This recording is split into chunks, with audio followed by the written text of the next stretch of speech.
Level 1. The captured thing. Res Captiva. You are not born. You are made. One day, you are a person with a family, a home, a name. The next, you are Res Captiva, a captured thing, a living tool with a price. You are 16. The Roman legions descended on your village at dawn. You fought. You saw your father's skull cracked by a legionary shield boss. Your mother and sister were dragged away, screaming. You were clubbed into submission, a rough wooden furca fork locked around your neck, your wrists tied to its prongs. This is your new identity. You join a coffle of sobbing, bleeding humanity on a months-long death march to the coast. The slave trader, the mango, examines you in a filthy pen. He pries open your mouth to check your teeth, prods your muscles, watches you walk. He brands you.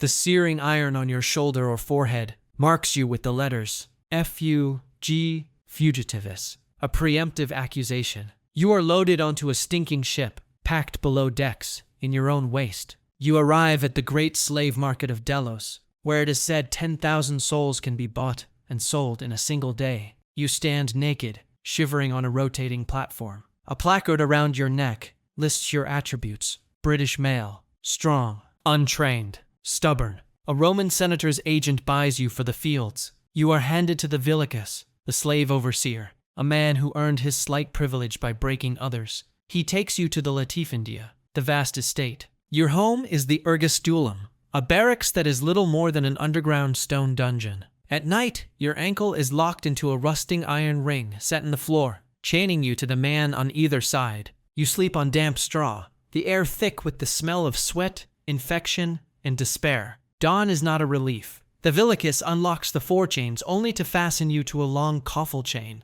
You are led to the fields like an ox. Your existence is reduced to a simple equation. Your daily ration of rancid pulse gruel and vinegar-like posca must fuel enough labor to turn a profit. You till, plant, and harvest until your hands bleed and your back screams. The overseer's flagrum, a whip of knotted ox leather, is the law. Its crack is constant. A moment's hesitation, a spilled basket, a stumbled step. The lash finds your back, opening welts that will fester in the night. You are a biological machine. Your value is your muscle. Your pain is irrelevant. Your will is a flaw to be beaten out. As you lie chained in the dark, listening to the death rattle of the man beside you, you understand the first, fundamental truth. You are no longer human. You are property, and property is maintained only as long as it is useful. Level 2. The urban tool Domesticus. You are lucky. The master's chief steward, the dispensator, selects you from the grime of the estate.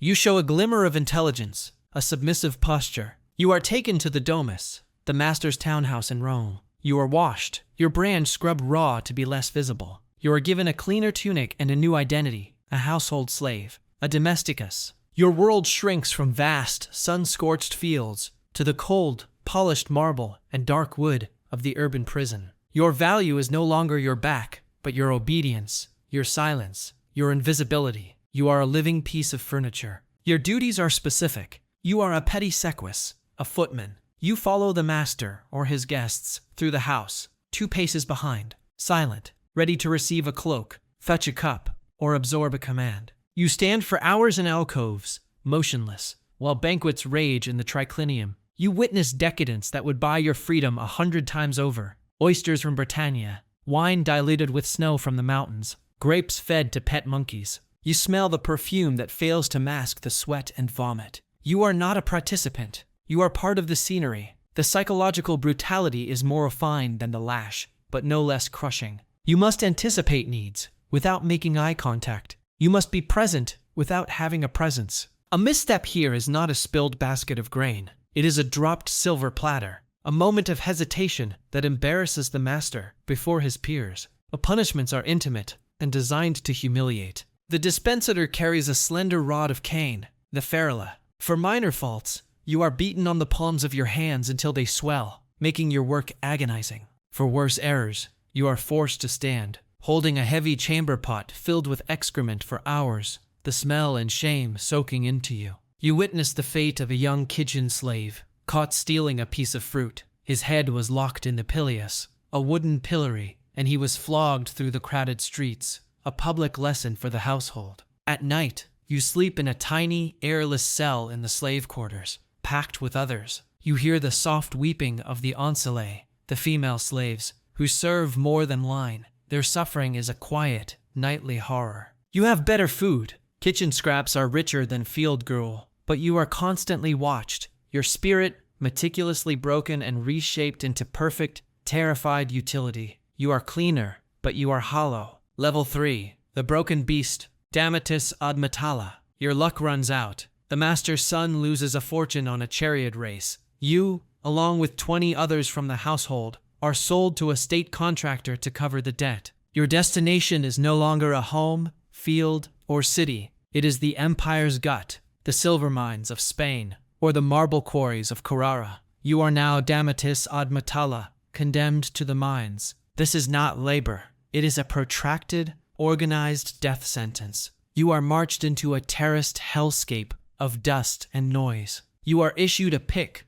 an iron-tipped hammer, and a leather hood with crude eye holes. You are branded again, this time on the calf, with the mark of the mining company. You descend. The shaft swallows you. The air is thick with silicate dust that you taste, that coats your lungs, that you will cough up in bloody clots in a year, if you live that long. The tunnel is so low you work on your knees or belly, the rock ceiling scraping your back. Your world is darkness, broken only by the flicker of a single oil lamp, its fumes mixing with the dust. Your job is to follow a seam of ore, chipping at it until your fingers are pulp, inside cracked leather gloves. The man next to you swings his hammer in the dark. A shard of rock flies and takes out his eye. He is dragged away. You do not stop. You are chained to your workstation. You eat there, sleep there, defecate there. The guards are not overseers. They are jailers of the damned. Their tools are not whips, but weighted cudgels, designed to break bones without killing you.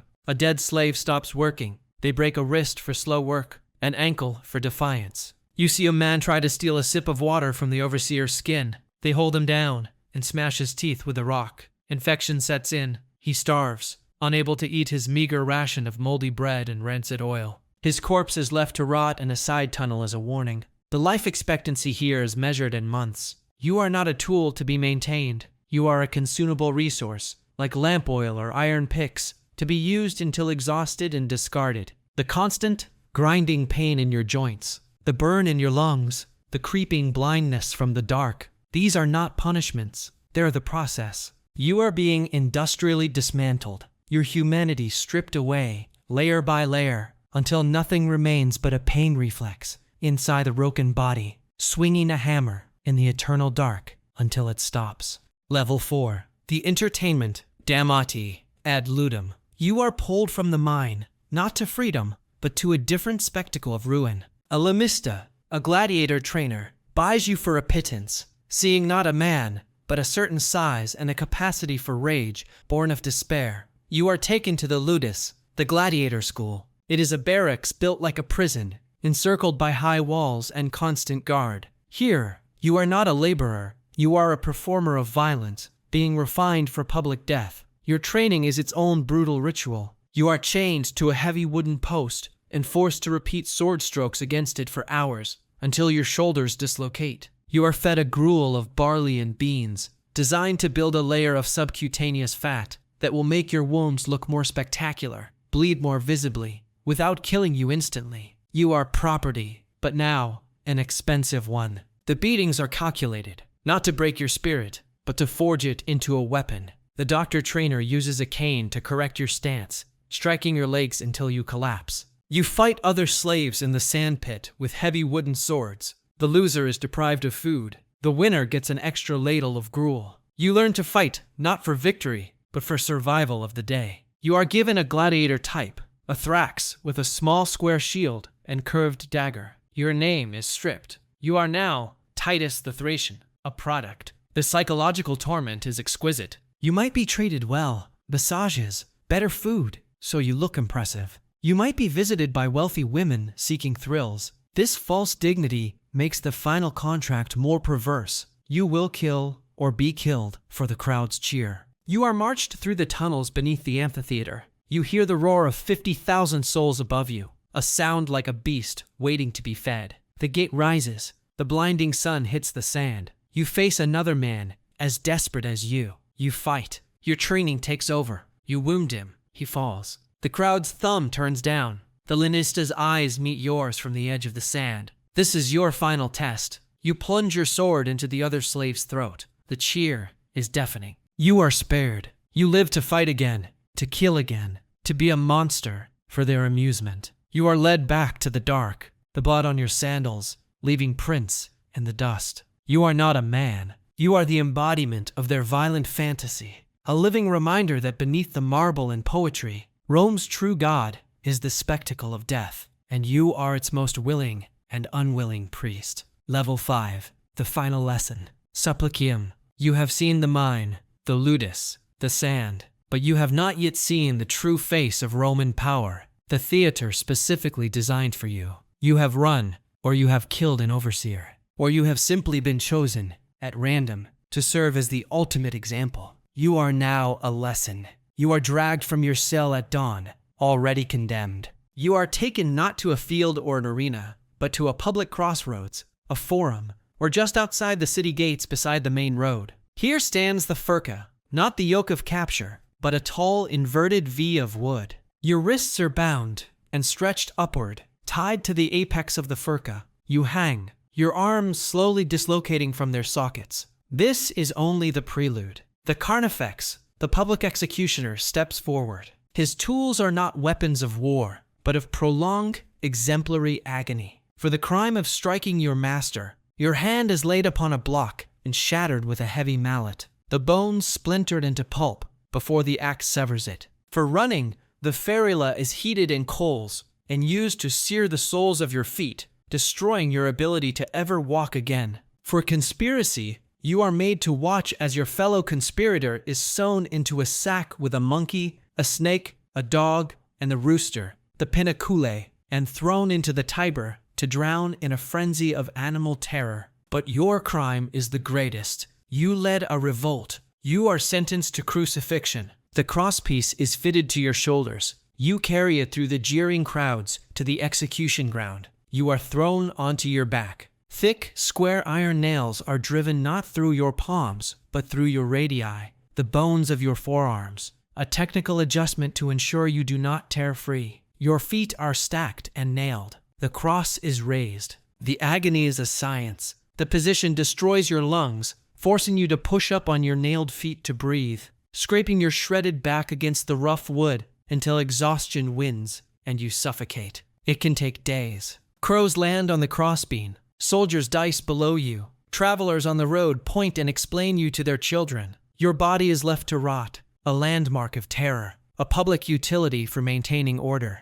In your final hours, you understand the last and greatest brutality. Your suffering is not an outburst of rage. It is a civic function. You are a vital, screaming part of the Roman state's infrastructure. Your death a necessary public service to ensure the silent compliance of thousands. You are the foundation upon which their peace, their laws, and their civilization are built.